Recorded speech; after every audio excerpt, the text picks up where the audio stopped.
The NFL draft is like a box full of chocolates. You never know what you're gonna get. Think about how many times we've seen sure things in the draft falter once they step on an NFL field. On the flip side, how many not so hyped up guys emerged as all-time greats and Hall of Famers? Jerry Rice, Tom Brady, and Joe Montana weren't initially considered big deals on their respective draft days, you know. Allow our latest video here to serve as a reminder that you just never know when or where a team will strike gold with a franchise-changing star in the first round.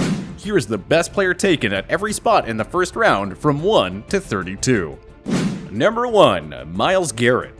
Tough choice here between Garrett and 2011 first overall pick Cam Newton. The latter has undoubtedly had the best career among all active first overall selections, but Garrett is the best right now. Injuries and a suspension over the helmet swinging incident limited Garrett to 37 games over his first 3 seasons, and yet the Cleveland Browns superstar still racked up 30.5 sacks and 6 forced fumbles. For once, the Browns didn't botch a high-end draft pick. The Garrett guy's a freak, and he'll be the face of the franchise for many years to come. Number 2, Von Miller. Lots of options here, including Carson Wentz, Ndamukong Suh, Nick Bosa, and Saquon Barkley. But nobody in the number 2 slot have had a bigger impact up to this point than Von Miller, and he's still dominating, with Pro Bowl selections in each of his last 6 seasons. Destroyed Ben Roethlisberger, Tom Brady, and league MVP Cam Newton in the 2015-16 postseason, guiding the Denver Broncos to a Super Bowl 50 championship while earning MVP honors for the big game. Miller joined the career 100 sack club in the 2019 season. A surefire Hall of Famer, only J.J. Watt and Aaron Donald have been more impactful on the defensive side of the ball in this era. Number 3, Larry Fitzgerald. Easy choice for us. Drafted 3rd overall by the Arizona Cardinals in 2004, Fitz has been the model of consistency and longevity. Only the GOAT, Jerry Rice, has more career receiving yards and receptions than Fitzgerald, who's only ever had Kurt Warner as an elite quarterback.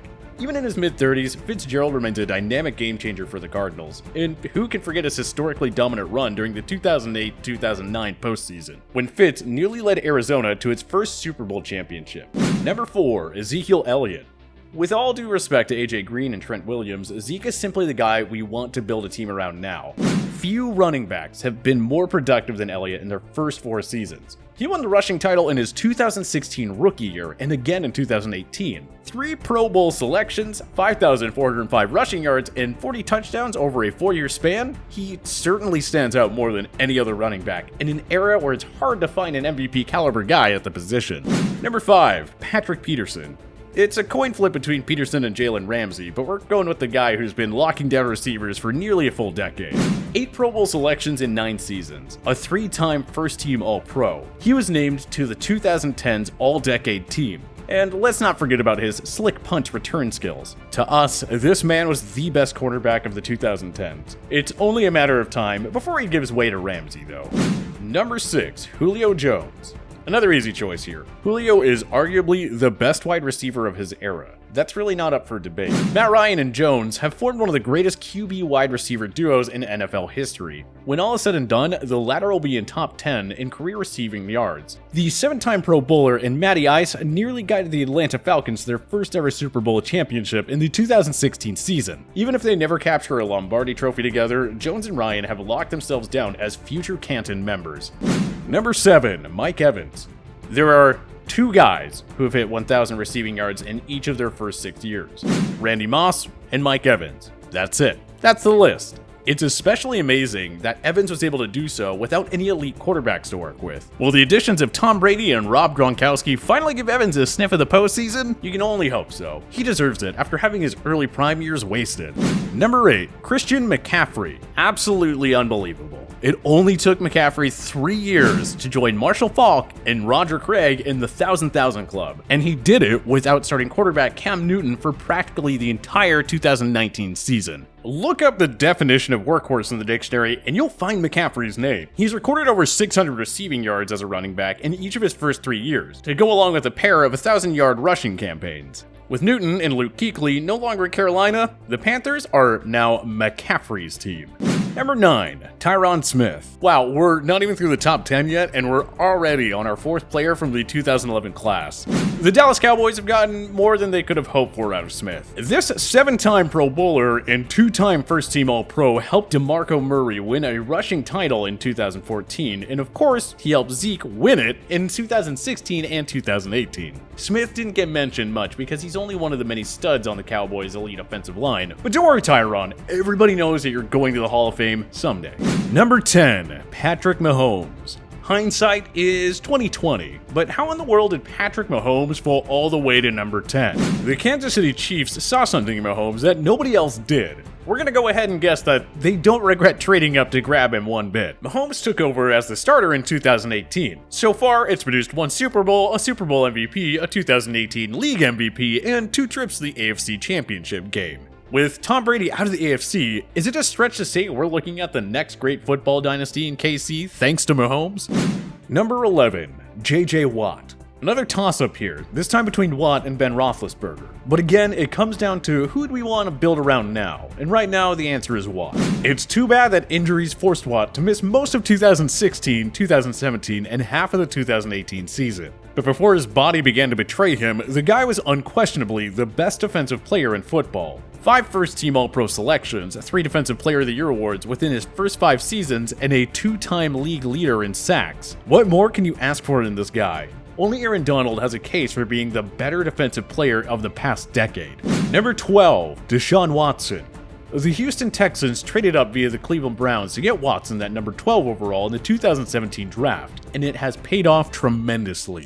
Watson was likely on his way to an Offensive Rookie of the Year award if an ACL tear didn't cut his season short. That's okay. Watson rebounded with back-to-back Pro Bowl selections while leading Houston to consecutive AFC South Division titles in 2018 and 2019. Watson has become a human highlight reel with his scrambling abilities and wicked athleticism. The Texans have themselves a gem, one that will keep them in Super Bowl contention for years to come.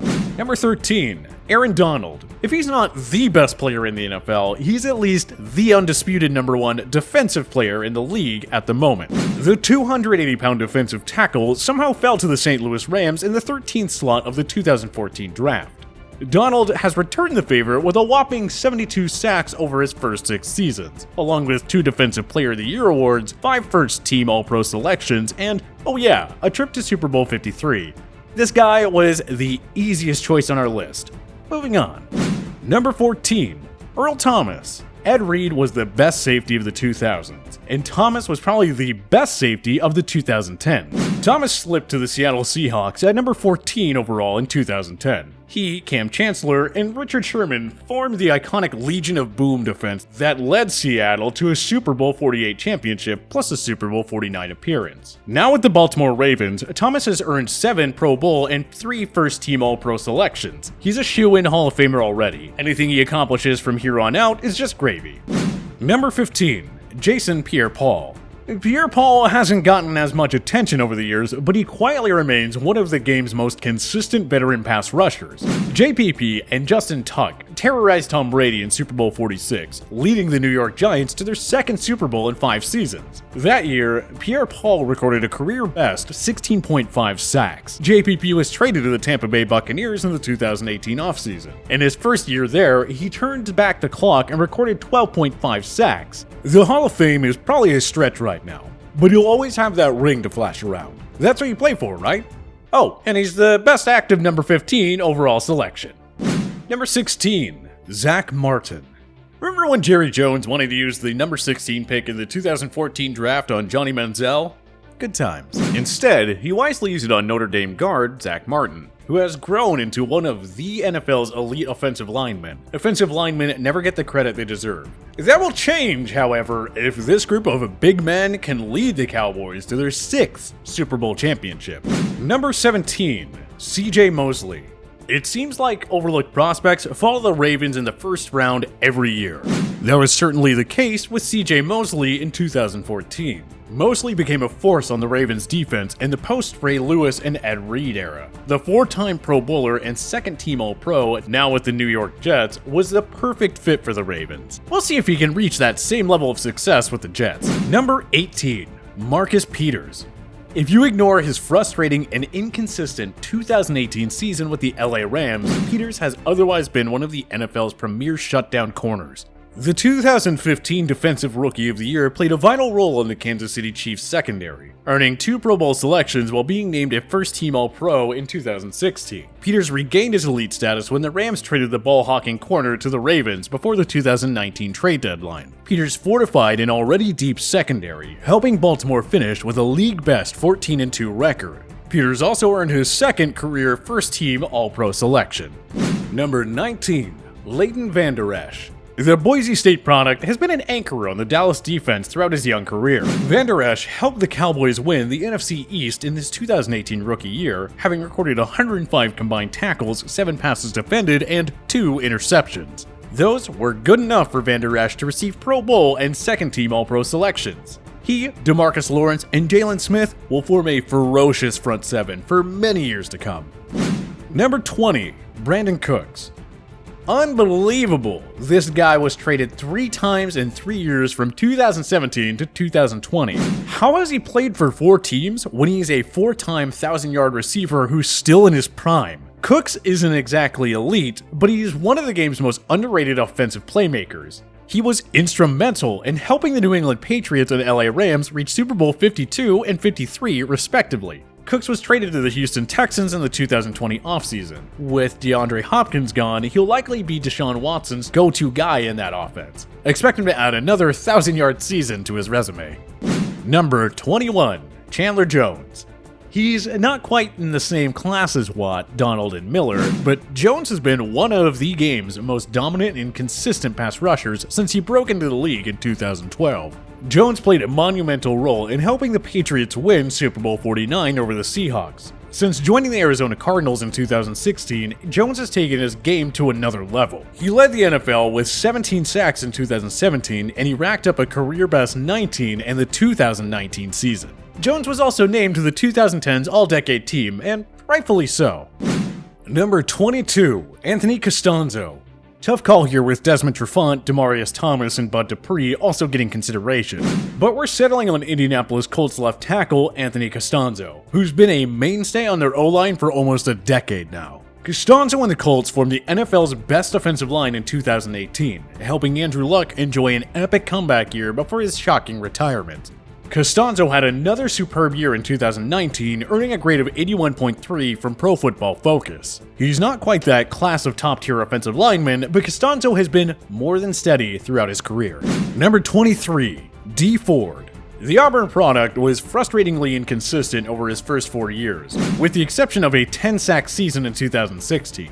Ford truly broke out in 2018, however, with 13 sacks and 7 forced fumbles, helping Kansas City reach the AFC Championship game. But the Chiefs decided to rebuild their defense following Ford's career year, and he was traded to the San Francisco 49ers. Ford was a fine complement to the likes of Eric Armstead, DeForest Buckner, and Nick Bosa, helping San Fran reach Super Bowl 54 where they lost to his old Kansas City Chiefs squad. The number 23 slot hasn't produced a lot of notable talent over the past decade and a half, but Ford is certainly an exception. Number 24. Aaron Rodgers. The only way to take Rodgers off this spot is if Tom Brady or Patrick Mahomes were taken at number 24 overall. Newsflash, neither happened. Rodgers, a 2-time MVP and Super Bowl 45 champion, should go down as a top 10 all-time quarterback. From 2010 to 2014, he was simply the best and most productive quarterback in football. No question about it, easy choice here. Number 25. Dont'a Hightower. What a first-round haul for the Patriots in 2012, Chandler Jones and Dont'a Hightower. The latter has often been overlooked in New England simply because he's not Tom Brady. But without Hightower, the Patriots wouldn't have a consistent top 5 scoring defense or those last 3 Super Bowl championships. Hightower was the guy who tackled Marshawn Lynch short of the end zone before Russell Wilson was picked off by Malcolm Butler. Hightower also strip-sacked Matt Ryan in Super Bowl 51 to help the Patriots pull off that historic comeback. Stats and individual accolades are great and all, but Hightower has always saved his best for the grandest of stages. That's the type of player Bill Belichick has always looked for, hence why Hightower has outlasted all of the other big names in Foxborough. Number 26. Calvin Ridley. Few teams have been more frustrating at the draft table than the Falcons, but they certainly hit a home run with the Calvin Ridley selection in 2016. Atlanta desperately needed a complement to Julio Jones, and Ridley has fit the bill perfectly. Named to the PFWA All-Rookie team in 2018, Ridley surpassed the 60-catch and 800-yard marks in each of his first 2 years. Jones and Ridley have formed perhaps the best wide receiver duo in all of football. When the former eventually begins to slow down, the Falcons can at least take comfort in knowing that they'll have a new number 1 wideout to build around. Number 27, DeAndre Hopkins. Still can't believe Bill O'Brien traded this guy to the Arizona Cardinals. After Jones and Antonio Brown, Hopkins has been perhaps the best wide receiver in the NFL dating back to 2014. He's the complete package with size, hands, strength, game-breaking speed, and World-class athleticism. Hopkins was putting up 1,000-yard seasons with Ryan Fitzpatrick, Brian Hoyer, and Brock Osweiler for crying out loud. He and Deshaun Watson formed one of the league's most feared quarterback-wide receiver duos for 2.5 seasons, leading Houston to AFC South Division titles in 2018 and 2019. The 3-time first-team All-Pro already looks destined for Canton. Up next, working with Kyler Murray and company to guide the Cardinals to their first Super Bowl championship. Number 28, Mark Ingram. The New Orleans Saints traded up to snag the 2009 Heisman Trophy winner in the 2011 draft. He was largely unproductive in his first 3 seasons, but Ingram finally broke out in 2014 with 964 yards and 9 touchdowns. The Crimson Tide alum has been steady and consistent throughout his career. A 3-time Pro Bowler, he helped New Orleans reach the 2018 NFC Championship game before moving on to the Baltimore Ravens in 2019. Ingram posted 1,018 rushing yards and 10 touchdowns for the league's best regular season team last year, helping Lamar Jackson win the MVP award. Most running back these days are done within 6 or 7 years, but Ingram has displayed excellent longevity for almost a decade now. Number 29, Harrison Smith. Like Ingram, it took Smith a few years before he finally developed into one of the league's premier playmakers. The Minnesota Vikings safety has been a linchpin in one of the NFL's top defenses over the last 5 years. Smith earned his 5th Pro Bowl selection in 2015. He has helped many reach the postseason 4 times, including 2 NFC North Division titles plus a trip to the 2017 NFC Championship game. The Vikings defense has undergone many changes over the past year, but Smith remains a constant, and for good reason. He's just too good for them to give up. Number 30, TJ Watt. He is not just JJ Watt's younger brother. Nope, TJ Watt, like his older brother, is one of the game's most feared pass rushers. Watt posted a respectable 7 sacks in his 2017 rookie season, but he's taken it to another level ever since. Watt broke out in 2018 with 13 sacks and 6 forced fumbles. Somehow, he topped it in 2019 with 14.5 sacks, 8 forced fumbles, and just as many passes defended. And TJ is only getting started. He's going to be the face of the Pittsburgh Steelers defense for a long, long time. Number 31, Cameron Heyward. The 31st selection is often a painful one. It means your team lost the Super Bowl, unless you traded the pick away. But after losing to the Packers in Super Bowl, the Steelers got a nice consolation prize in Cameron Heyward with the 31st pick in 2011. As key pieces from their Super Bowl 40 and 43 championship teams gradually departed, Heyward stuck around and continued to get better and better as a defensive tackle each year. Heyward earned first-team All-Pro selections in 2017 and 2019, finally getting the recognition that he's deserved for a while now. He and TJ Watt have quickly formed one dynamic pass-rushing duo. It's simply unfair. Number 32, Drew Brees. With all due respect to Lamar Jackson, we simply couldn't exclude the all-time passing yards and passing touchdowns king here. Brees was actually the first pick in round 2 of the 2001 draft. You know, back in the days when the first round consisted of 31 picks. The perennial Pro Bowler led the Saints to a Super Bowl 44 championship. And if it weren't for so many unlucky bounces in the postseason, he'd likely have 2 or 3 rings by now. But his legendary career isn't done yet. He's got time for another championship. Jackson has a long way to go before he can even think about removing Brees from this spot. But another MVP award for the Ravens quarterback could get that conversation rolling. So, what changes would you make to our list? Join us in the comments section below. If you liked this video and learned a thing or two, clicking the like button helps out a ton, and we appreciate it. If this is your first time coming around to TPS though, subscribing is a great idea, because we put out videos like this every single day. But as always, thanks for watching, and we'll see you guys next time.